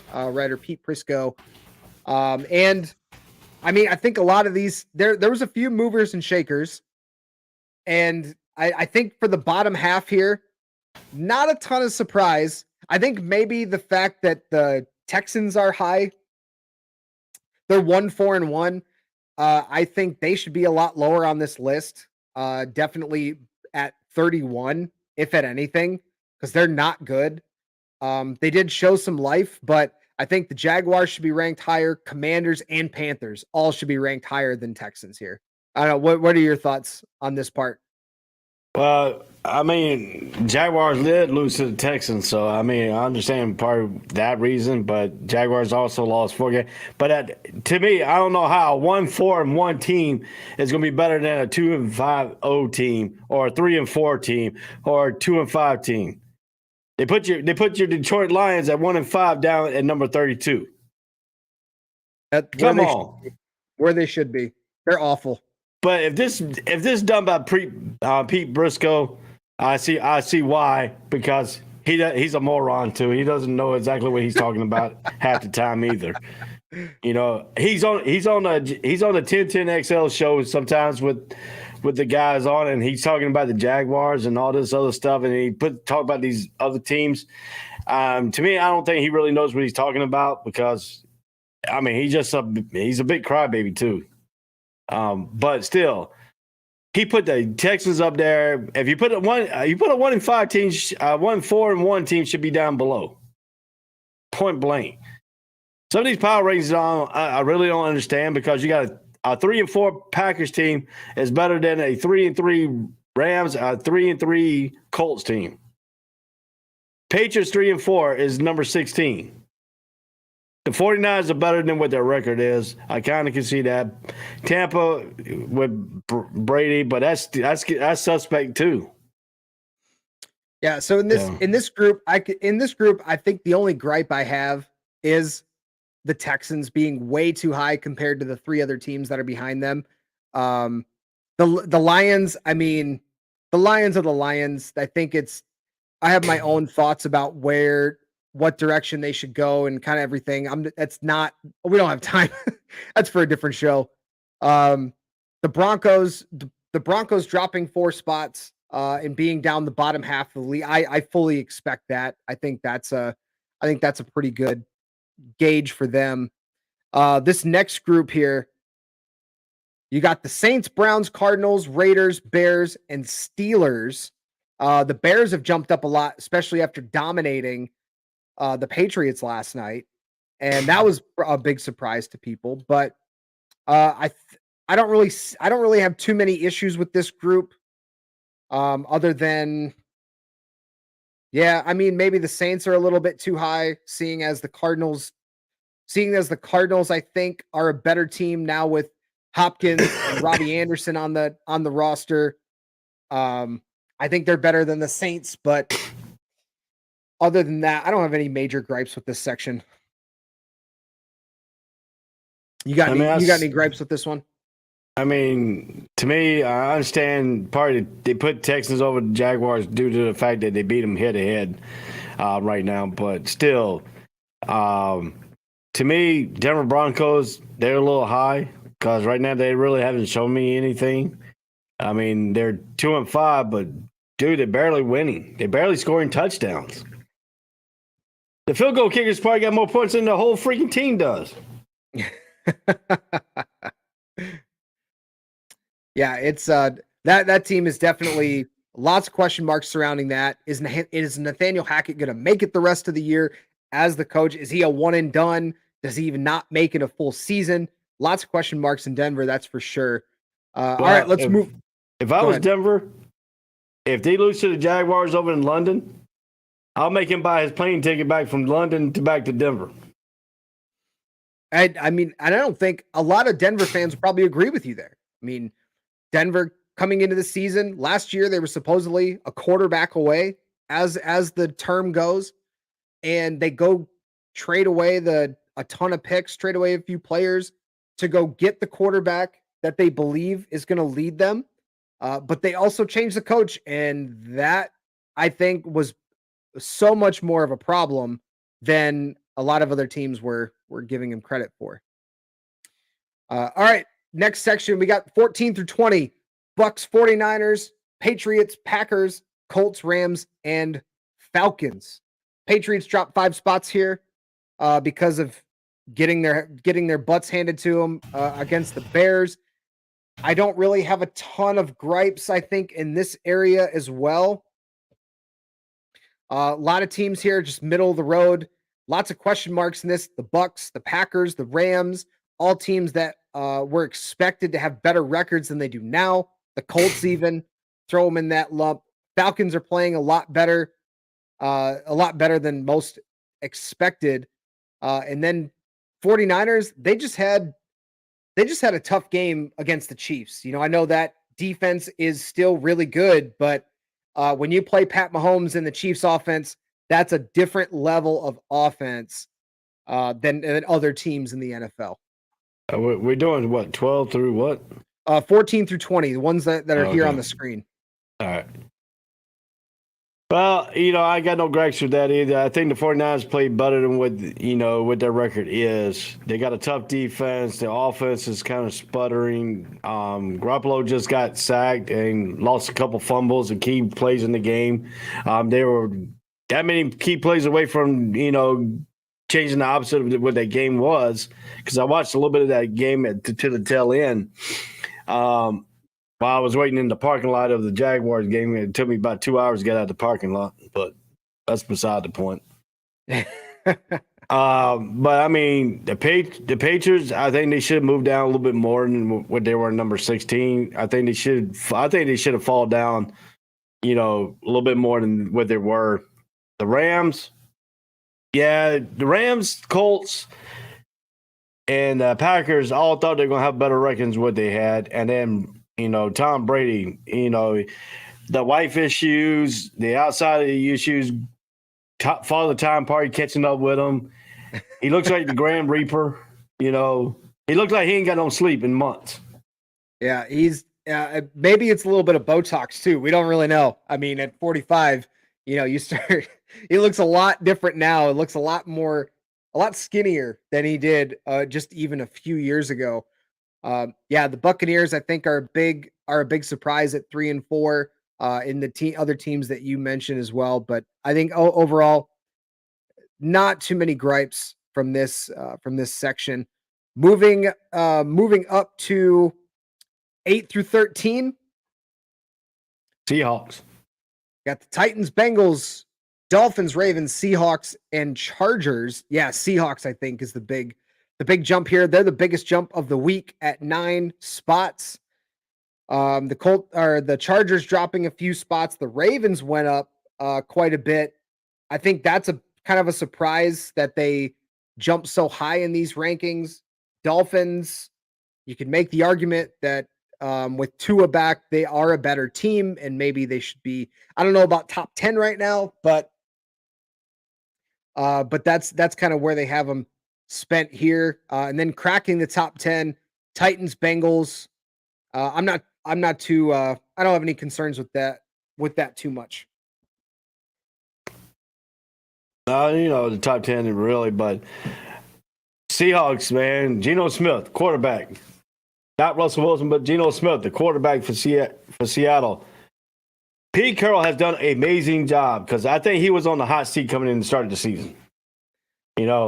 We thought he was going to probably be ready to fall off, because when Russell Wilson left, everybody wrote the team off when Russell Wilson left, because they had Geno Smith going to be the starting quarterback. Nobody believed in Geno Smith. Possibly Pete Carroll was like, hey, when Geno Smith said, hey, your quarterback play is risking my livelihood. I need you to play lights out. But the defense for Seattle has been playing great. The offense is not making no mistakes. Geno Smith is doing what Trent Dilfer used to do for Baltimore, but Seattle don't have the Baltimore defense back then. But what you do is, as a quarterback, you got to play to your abilities, not turn the ball over, and hopefully your defense will give you short fields to score, which they have in some games. So I think Seattle is surprised. They didn't make a nine jump in his rankings. But other than that, Ravens are about where, they jumped up 6, even though they lost a few games, 3 games. Dolphins with Tua back, they look better than what they did. I think the reason they're still in the top 10 is because they didn't want to move him down with the play because they didn't know, because Tua has been playing so great up to the point where he got clobbered and got injured, got concussion, whatever. But you also got to worry about Tua's health too, is because that Tua's one hit away for being knocked out of the NFL for his career. So yeah, and the Dolphins kind of getting themselves back on track with Tua back in the lineup. That's going to be definitely going to be something to watch out for this next week as well. All right, moving up into the top. We'll do the top 4 to 10 here. So just inside the top 5, the Vikings are at 4, Giants at 5, Cowboys 6, Jets 7. And we talked about the Titans at 8, Bengals at 9, Dolphins at 10. I don't have any gripes with this because even regardless of how you feel about how good or bad they are, the Giants are 6-1 and the Jets are 5-2. Regardless, they had to play the people that were on their schedule, and they've won a majority of those games.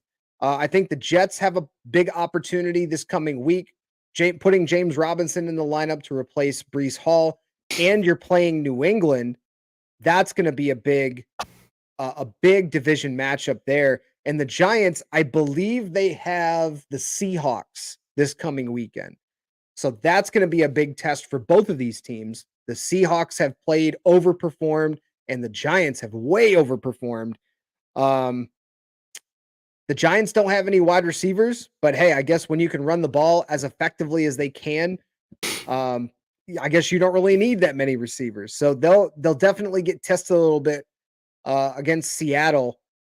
The Cowboys didn't look great, but they still won. So I could see why they would stay at 6 here. But I mean, other than that, Vikings make sense. They're at 5-1. They're in the driver's seat for the NFC North. So all those make sense to me. I mean, if you look at the records, I mean, his sensible stuff. If you look at it, from the way you're at right now, 4th all the way down, they're 5-1, 6-1, 5-2, 5-2, 4-2, 4-3. It all makes sense because they're 3-4.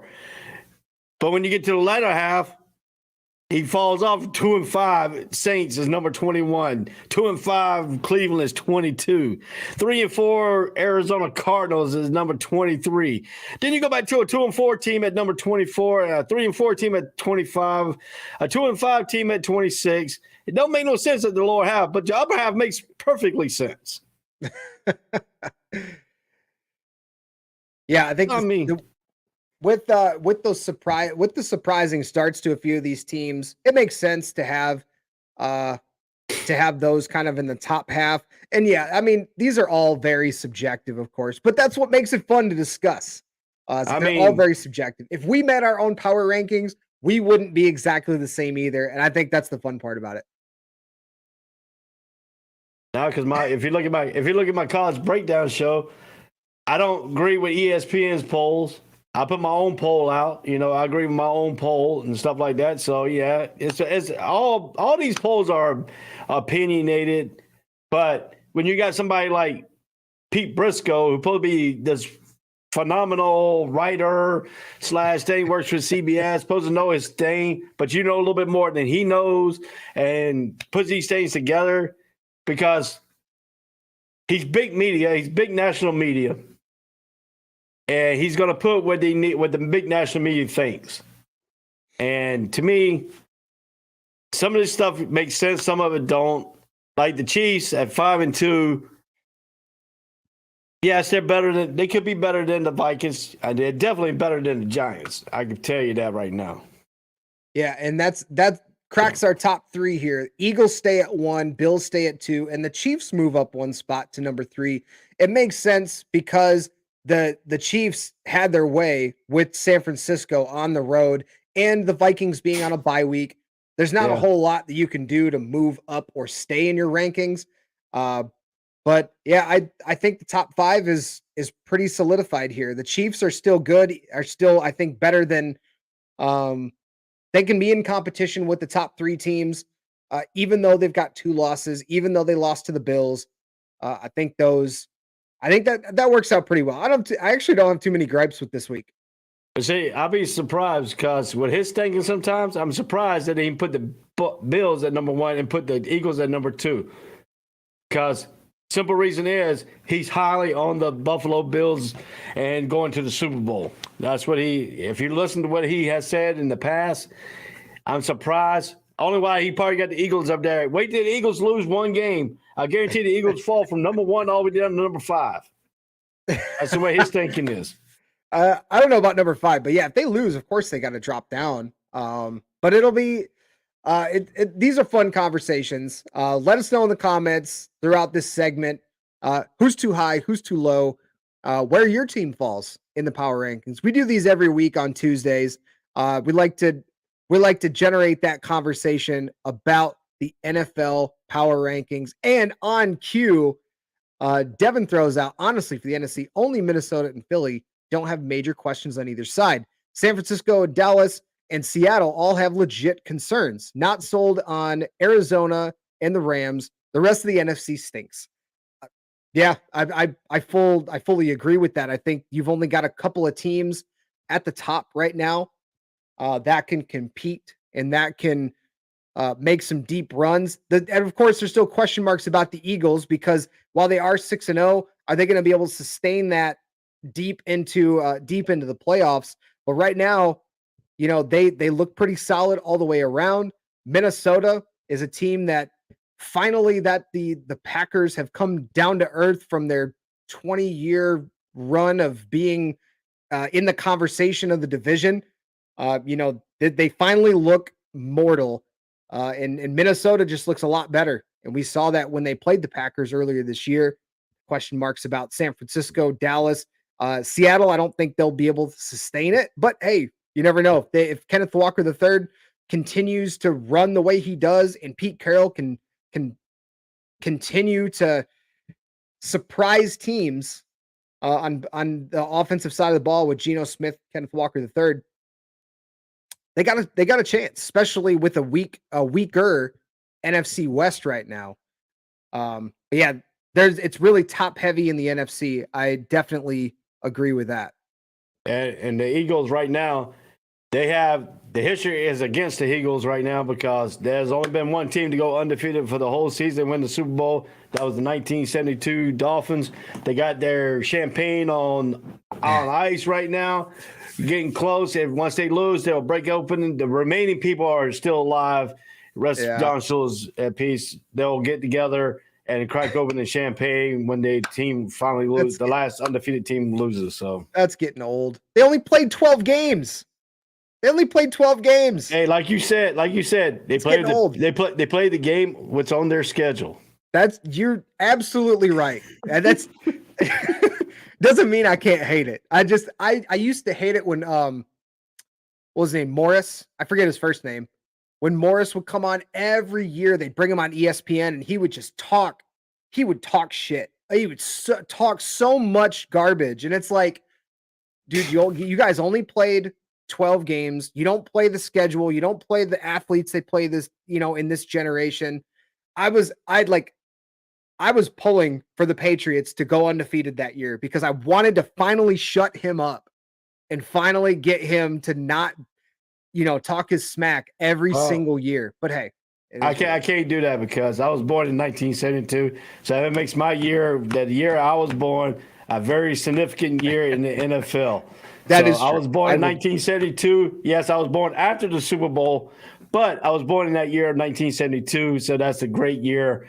So you got to keep the undefeated Super Bowl going. But Yep. Just like everybody says, they might play against these athletes now, but when they played against tougher rules than what these guys are playing now. Oh, yeah. Yeah, they did. That was definitely a much different time in the NFL timeline. And when you can slam the quarterback and don't get no pass, roughing the passer, you know, that's the old rules, right? That's men rules. That's what we call it. The old men rules, right? Yeah, the old men rules. Got it. Appreciate everyone tuning in today. If you like what you saw this morning and on any of the other shows here on the All Sports All Plays Network, you can follow us on any of these social media sites that you see on your screen. We're on Facebook, YouTube, Twitch, Twitter, and we're live this morning also on those platforms and on LinkedIn and on Fox D Network, Tiki Live, and a few other soon to be announced platforms as well. So definitely check all that out. Hit the like, hit the share, hit the subscribe buttons, and of course, comment away. We love to hear your takes. We love to answer any questions that people have throughout the show here on ASAP in the Morning. We're here Monday through Friday, 10 a.m. to noon on ASAP Network. We are streaming on YouTube, ASAP Sports Network, on Facebook at All Sports All Plays, on Twitter at ASAP Network 1, and on Twitch at ASAP Network. Coming up later this afternoon, we have the Afternoon Blitz that happens every Monday through Friday at 1 p.m. Eastern. Easy Money every Monday through Friday at 3 p.m. Eastern. And then later on this week, we have Horseshoe Chalk, Jags Nation. Her in the Huddle is here as well. The Sensei is coming up this week. There's a lot of great shows here on All Sports All Plays Network. So definitely, no matter what you're into, we've got you covered. So hit the like, hit the subscribe, and you'll never miss any more of the great content here at the All Sports All Plays Network. With that said, it is 12:06. It is time for us to sign off for the day. Ray Cruz, have a great day, sir. You too. Tuesday afternoon. All of you, thank you so much for tuning in to ASAP in the Morning here on the ASAP Network. For Ray, I am Craig Campbell. Have a great Tuesday afternoon, everyone. We'll see you tomorrow morning at 10 a.m. on ASAP in the Morning. Deuce. All Sports All Plays. Yeah. All Sports All Plays. All Sports All Plays. 365, we making a plays. You talking the game, get you to the days. We're high in the court, the dime in the lane. Variety topics, living the same. All presentation, sports information. Hitting the airways, taking the nation. All sport, all plays, like working your faces. Grace at the field, so tie the laces. All Sports All Plays.